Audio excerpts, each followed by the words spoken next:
स्वागत है आपका डेली इंसाइडर में। मैं हूं आपके साथ आयुषी निगम। लोग कहते हैं बदलता है ज़माना सबको, मर्द वो है जो ज़माने को बदल देते हैं। अकबर इलाहाबादी के इस शेर के मायने देखें तो ये कि अमूमन लोग परिस्थितियों के मुताबिक खुद को ढाल लेते हैं, लेकिन कुछ लोग ऐसे होते हैं जो अपने जज्बे से परिस्थितियों को अपने मुताबिक मोड़ देते हैं। बरेली में भी तमाम ऐसी हस्तियां हैं।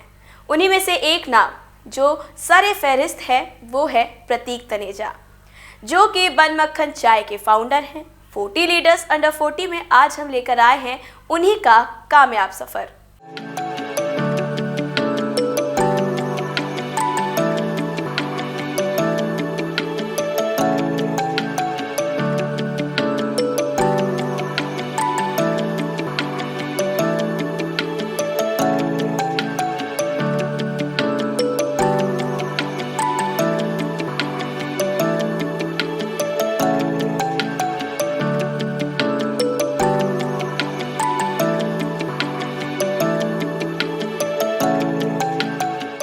आंखों पर चश्मा, चेहरे पर रौनक और खुश मिजाज स्वभाव, ये पहचान है एडटेक प्रिंट एंड मीडिया के डायरेक्टर और बन मक्खन चाय के फाउंडर प्रतीक तनेजा की। कहते हैं कि कठिन मेहनत और संघर्ष के बलबूते कुछ भी प्राप्त किया जा सकता है।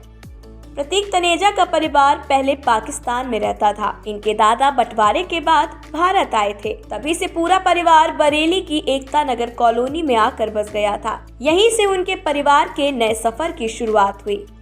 प्रतीक तनेजा अपने परिवार के परंपरागत व्यवसाय के साथ ही बन मक्खन चाय को सफलता की सीढ़ी बना लिया। लेकिन उनकी इस सफलता के पीछे कठिन मेहनत, अनुशासन, संयम और धैर्य है। बीच में बहुत से उतार चढ़ाव भी आए, मगर उन्होंने उनका डट कर मुकाबला किया। नमस्कार, मैं अनुश्री सक्सेना और आप देख रहे हैं डेली इंसाइडर। इंडिया के हर घर की शुरुआत चाय की प्याली के साथ होती है और उसी को बिजनेस बनाया है बन मक्खन चाय के को फाउंडर प्रतीक जी ने। आज हम 40 अंडर 40 की सीरीज़ में उन्हीं से मिलने आए हैं। प्रतीक जी, बहुत बहुत स्वागत है। Thank you. तो प्रतीक जी, आप अपनी जर्नी के बारे में बताइए। आप हमें बताइए कि ये इतना ऑसम बन मक्खन चाय का आइडिया आया कैसे? इसकी शुरुआत इस पॉइंट से हुई थी कि चाय सिर्फ चाय नहीं है। मतलब चाय को हम बोल सकते हैं कि वो एक इमोशन है। हर एक के अपना अपना जैसे कहते हैं ना, वो चाय की तलब होती है, फीलिंग्स होती हैं। तो वो चाय का हर एक का अपना अपना इम्पोर्टेंस है सबकी लाइफ में। तो जब हम कॉरपोरेट में थे, जब जॉब करते थे, तो चाय का अड्डा एक ऐसी जगह थी जहाँ बहुत सारे डिस्कशंस होते थे। तो वहाँ डिस्कशन का हल तो निकल आता था, लेकिन चाय अच्छी नहीं मिलती थी, पैसे पूरे लगते थे। तो वहाँ से शुरुआत हुई इस आइडिया की कि यार चाय तो अच्छी ही मिलनी चाहिए। जब इतनी चाय is the most consumed beverage in India after water, उसके बाद भी अच्छा नहीं मिल रहा है। तो वहाँ से शुरुआत हुई कि कैसे इसको हम बेटर कर सकते हैं, कैसे इसको एक स्टैंडर्डाइज्ड ऑर्गेनाइज्ड प्रोडक्ट में कन्वर्ट कर सकते हैं। तो यस, वहाँ से around 5 years back we started this journey. तो जैसा राइटर्स के लिए कहा जाता है कि वो वही कहानी लिखते हैं जो वो खुद पढ़ना चाहते हैं, तो प्रतीक जी का भी वही है। क्योंकि उनको अच्छी चाय पीनी थी तो उन्होंने ये जर्नी शुरू करी। तो जैसे आपका काम सारा फूड से रिलेटेड है, तो लोगों को मतलब आप पे कौन कौन से ऐसे लाइसेंस हैं जो आपकी क्वालिटी का कैसे आप ध्यान रखते हैं? इसके लिए फूड डिपार्टमेंट एक गवर्नमेंट का एस्टैब्लिश्ड एक वर्टिकल है पूरा, जो कि सारे रेस्टोरेंट्स और जहाँ पे भी खाद्य पदार्थ जहाँ बनता है, वो उन सब का सारा मॉनिटरिंग और लाइसेंस इशू करते हैं। तो फूड डिपार्टमेंट का एक लाइसेंस है FSSAI। उस लाइसेंस की रिक्वायरमेंट होती है शुरू करने से पहले। यस, वो सब उसे नहीं, कोई भी किसी को भी अगर खाना बनाना है और बेचना है तो FSSAI लाइसेंस होना चाहिए। तो जैसे सर ने अभी बताया था कि उनका एजुकेशनल बैकग्राउंड भी थोड़ा वैसा ही है और उन्होंने क्या कहते हैं पहले कॉरपोरेट जॉब करी है। तो बिज़नेस मतलब आपका फैमिली बिजनेस था पहले या? हाँ, फैमिली बिजनेस तो है। मतलब we are almost more than 50 years we are active in business. We are joint family setup. My father and uncles are 5 brothers। हाँ, सो दादाजी ने स्टार्ट किया था बिज़नेस यहाँ पे कैटल फीड मर्जेंट का। पाकिस्तान से आए थे, बरेली में सेटल हुए और कैटल फीड मर्चेंट, ये चोकर, मैदा, इसका ट्रेडिंग बिज़नेस स्टार्ट किया था हमने। सो यस, बिज़नेस तो काफ़ी सालों से ही चलता आ रहा था। जॉब का ऑब्जेक्टिव ये था कि to learn how big companies work. Corporate एक बहुत फेमस वर्ड है कॉरपोरेट, कैसे चलता है वो? 20,000 लोग 50,000 लोगों की कंपनी में काम कर रहे हैं, कैसे कर रहे हैं? क्या सिस्टम है जो एक आदमी को इतना डेडिकेटेडली काम करवा रहा है? तो वो सारी लर्निंग्स लेने के लिए I went to corporate and was a good experience. मैंने एडवर्टाइजिंग एजेंसी में जॉब किया 2-2.5 साल और काफ़ी अच्छी लर्निंग्स आई related to marketing, advertising and business in totality. तो जैसे प्रतीक जी ने खुद एक्सपीरियंस करा, वो सारी चीज़ें एक्सपीरियंस से ही सीखा है, तो आई थिंक आप जो युवा हमें देख रहे हैं उनको भी आप यही एडवाइस देना चाहेंगे या और कोई एडवाइस युवाओं को? There is no alternative to hard work. Hard work है तो है, और हार्डवर्क भी सही डायरेक्शन में। हार्डवर्क भी सही डायरेक्शन में। अभी एक नेटफ्लिक्स पे सीरीज़ आई थी जमताड़ा, वहाँ अलग तरह का हार्डवर्क हो रहा था। तो इट इज़ इम्पॉर्टेंट ऑनेस्टी के साथ और डेडिकेशन के साथ, एक फोकस्ड डायरेक्शन में। जब तक डायरेक्शन एंड फोकस नहीं है, hard work will not give results. तो जैसे आपने बताया कि आप लोग जॉइंट फैमिली हैं, तो उसके अरे देखिए चाय भी आ गई। बन मक्खन चाय की फाउंडर से मिलने आए हैं, तो चाय पीना तो भाई बनता था। थैंक यू ये चलो सर। खुशबू तो अच्छी आ रही है। ये हमारे मसाले की खुशबू जो हम जी। बनाते हैं मसाला। बिल्कुल। तो जैसा कि हम बात कर रहे थे, आपकी जॉइंट फैमिली है, तो फैमिली से आप काफ़ी इंस्पायर्ड हैं, उन्होंने आपको इंस्पायर किया? तो फैमिली ऑफ कोर्स पहला इंस्पिरेशन और मोटिवेशन तो वहीं से ही आता है। तो आई हैव सीन माय जो हमसे ऊपर जो जनरेशन है, पिताजी और चाचा जी का, they have been quite hard working throughout their lives. So वहीं से पहला इंस्पिरेशन और मोटिवेशन ही वहीं से आया। ट्रांसपेरेंट बिजनेस, ट्रांसपेरेंसी के संग काम करना, ऑनेस्टी के संग काम करना, हार्ड वर्क करना, तो वो सारा फैमिली का ही देन है। तो ये तो बेसिक क्वालिटीज़ हो गई। बट इसके अलावा जो डे टू डे ट्रांजेक्शन होते हैं बिज़नेस वाले, उसमें भी दिन भर पूरा कंप्लीट गाइडेंस रहता है फैमिली का, पिताजी का, चाचा जी का। क्या जो इश्यूज़ आ रहे हैं उनके पास लेके जाते हैं, सॉल्व हो जाते हैं। तो ये एक अच्छा टीम वर्क रहता है। तो apart not just family, they are good team.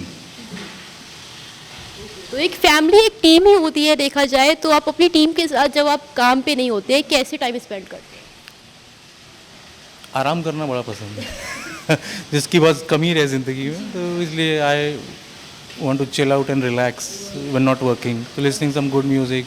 मेरे खुद म्यूज़िक का शौक है, मैं प्रोड्यूस तो नहीं कर, मिक्स करते हैं, हाँ, बट हाँ मिक्सिंग वगैरह करते हैं। तो अब फ्री टाइम में यस, रिलैक्स एंड म्यूज़िक।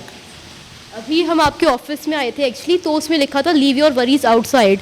तो मुझे लगा आपका मतलब यही आपका फॉर्मूला है। यस, तो एज अ सर्विस प्रोवाइडर, मैं एडटेक की बात कर रहे थे, ये एडटेक ऑफिस के बाहर लगा हुआ है। तो एज अ सर्विस प्रोवाइडर अगर कस्टमर सेटिस्फाइड नहीं है तो फिर बिज़नेस का देयर इज़ नो पॉइंट।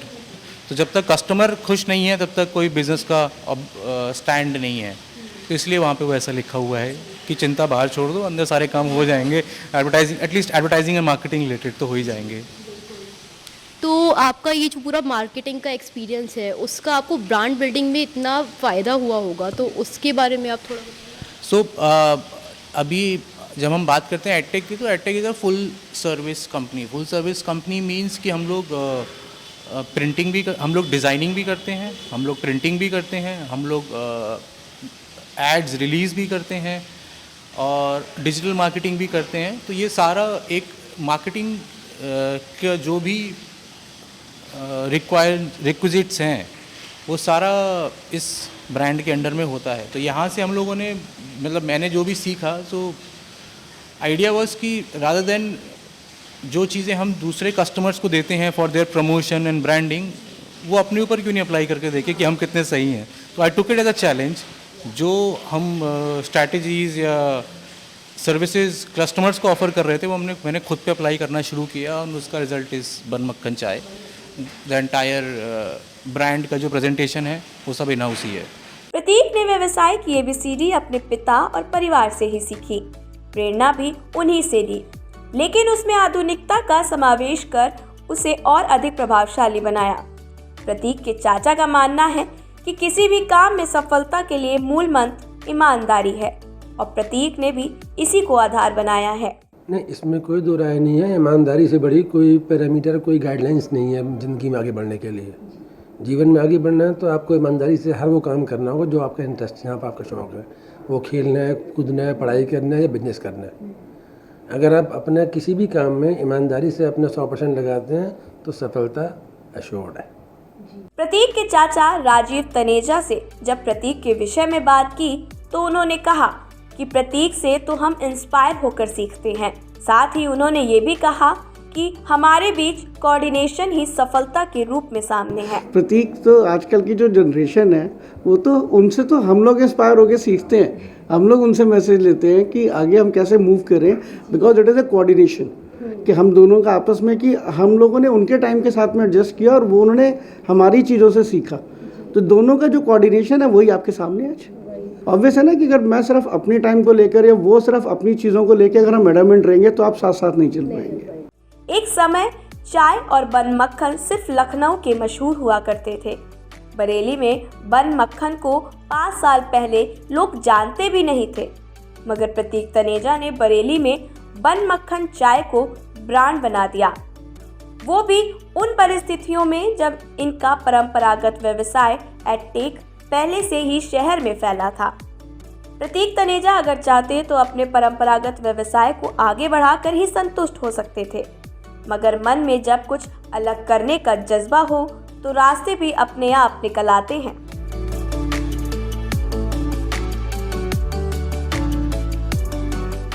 तो ये थी बन मक्खन चाय के फाउंडर प्रतीक तनेजा की कहानी, जो कि युवाओं के लिए कामयाबी का प्रतीक है। फिलहाल अब हमें दीजिए इजाजत, मिलते हैं एक और कामयाब दास्तान के साथ। आप देखते रहिए डेली इंसाइडर। धन्यवाद।